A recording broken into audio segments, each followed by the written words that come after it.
Lord Jesus Christ, King of endless glory. Praise to you, Lord Jesus Christ, King of endless glory. From the bright cloud the Father's voice is heard. This is my Son, the Beloved. Listen to him.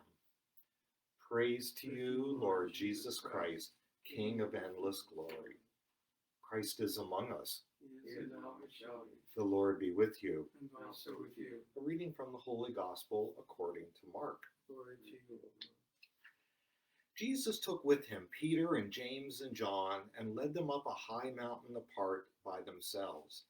And he was transfigured before them, and his clothes became dazzling white, such as no one on earth could bleach them.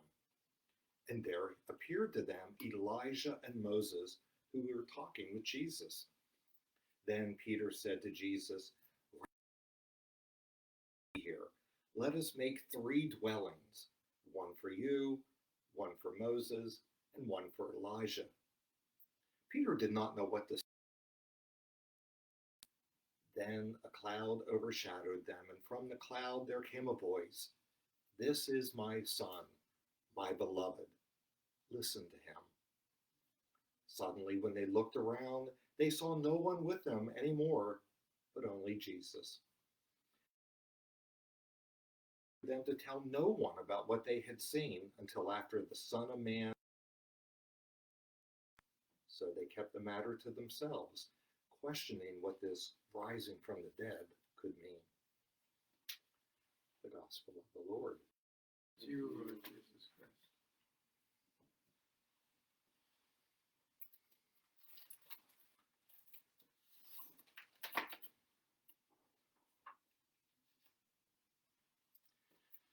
So here we are 1 year later, celebrating our live stream Mass in the basement chapel of Bishop Ron's home. And once again, we thank you, Bishop Ron, for opening your heart, your home, and your wife, Generous of St. Andrews. I mean, who would have thought that 12 months later we would person worship because of this pandemic? That our nation would be marking the once unthinkable milestone of 500,000 deaths because of a virus that some of us thought would have been under control in time for us to have celebrated our Easter liturgy at Grace Episcopal last year.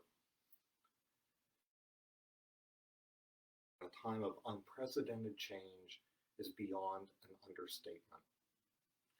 The past year almost seems surreal. It doesn't seem to make any sense.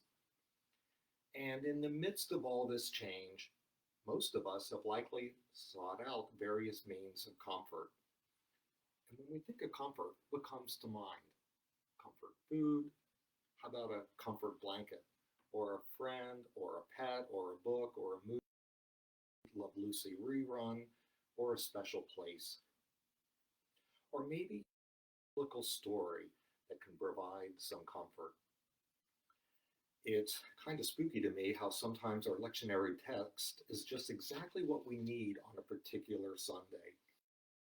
It seems to me that today is just one such day, because today doesn't make any sense. The pandemic rages on, and yet there are people who still refuse to take any precautions. It just doesn't make any sense. And frankly, this gospel story is perfect for today because this story makes no sense. A small group of disciples follow Jesus up on a mountain where they witness him transfigured before them, and his appearance changes. But that's not all. Somehow the disciples see and hear Jesus talking with Moses and Elijah. They're just having a conversation among friends. And if that's not enough, they see a cloud surround them and they hear a voice that can only be described as the very voice of God. "This is my beloved Son. Listen to him." So what does Peter do? He starts babbling about building dwellings because nothing that he and his friends are seeing or hearing or doing or saying makes any sense. And then on top of it all, Jesus says not to tell anyone about that experience. Seriously? everything they just experienced and they're supposed to keep it quiet, that doesn't make any sense either. None of any of this makes any sense. But I think we can learn he is relatable. Have you ever found yourself in a situation so profound or so moving or so sad that you didn't know what to say? And then instead of doing the prudent thing and keeping quiet, you end up babbling something or other and then feeling totally. I know that I've done that. It seems that when we encounter situations that confound us, we don't know what to say. We don't know what to do. And most of the time, most of us cannot abide the silence. Most of us can relate with Peter in this story. But we like those mountaintop experiences. Those mountaintop experiences can be comfort personified. So what have those been for you? What are your mountain? Did it happen in solitude or in silence? Or did it happen when you were noisily surrounded by those you love? Was it at a concert where everything came together and the sound was perfect and the people were singing in unison? That happened to Sue and me at a concert at the Patriot Center in Fairfax. As we were in the lobby, along with several thousand other people, everyone spontaneously began to softly sing in unison the Matt Redman song, Lord, oh my soul, worship his holy name. And Matt Redman neither performed nor was that song sung at that concert. Something profound happened in that moment that cannot be replicated. I still recall the day when Sue Antonio and I took Antonio's friend Christopher, some of you know him, to the water park at Signal Hill, another sort of mountaintop. It was the very first time that Christopher had ever been at Signal Hill, and a sense of wonderment and pure joy seemed to take him over. And as we were leaving to return home, Christopher turned to Sue and me and, choking with emotion, said, "It's gone. It's gone forever." For Peter and for Christopher and for us, the mountaintop moment suddenly, abruptly, this amazing, inexplicable, transcendent mountaintop experience is just over. Gone. Disappeared. We may even wonder if it ever happened at all. Did we just imagine it? And how do we get it back? Most often, we can't. We don't. We can't get it back. And maybe that's okay. Maybe it's okay that we cannot repeat those mountaintop moments. The other disciples, we have to come down from the mountaintop moment and live our lives in the valley, or Sam Lloyd might refer to it, the gully. But maybe that's okay, because maybe the valley is where the action is. And Jesus continues to be with his disciples in the valley. They don't understand him, they argue with each other, they fail and they deny him, but Jesus continues to live with them, fish with them, eat with them, worship with them, walk with them.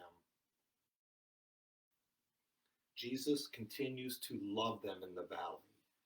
All of that happens in the valley of their life after they come down from that mountaintop. And so, in the midst of all their babbling and bickering and betraying, right there in the valley, the disciples also produce profound moments of faith and hope and love. I am convinced that our mountaintop moments are always connected to life in the valley. The mountaintop can offer transcendent moments, but the valley is where life happens, where we love, where we hurt. The valley is where we learn that we are real. God meets us in the mountaintop, but God is with us in the valley.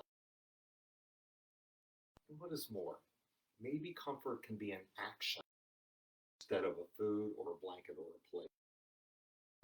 may become action, the action of wreaking havoc on injustice, the action of sharing our grief with people who care, the action of using our gifts, the things that we are really good, to create something. Maybe comfort can be an action like teaching a skill and creating beauty and passing on a legacy. At the presidential inauguration last month, Amanda Gorman recited her poem entitled The Hill We Climb. And while I cannot give justice to her recitation, I'm not going to give a few excerpts that I believe are needed more than ever today. When day comes, we ask ourselves, where can we find light in this never-ending shade?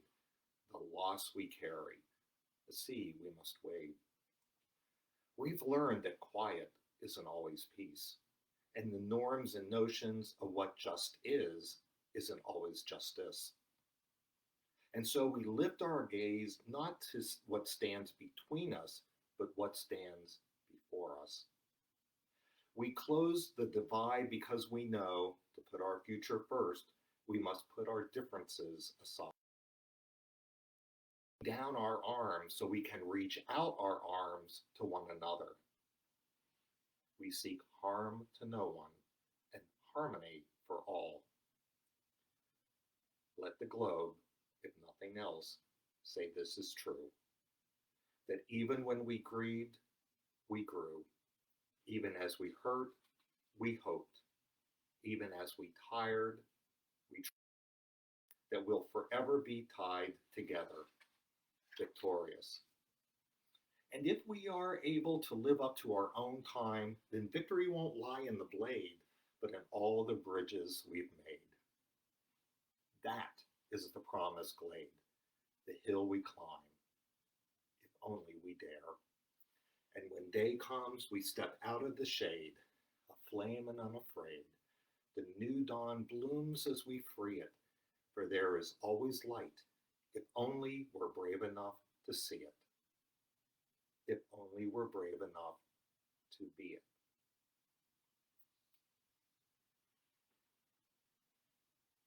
This morning, we are in the valley. We may be longing for the mountaintop, longing to be somewhere else, to feel something else. And if you manage to find those mountaintop moments, God love you and we celebrate with you.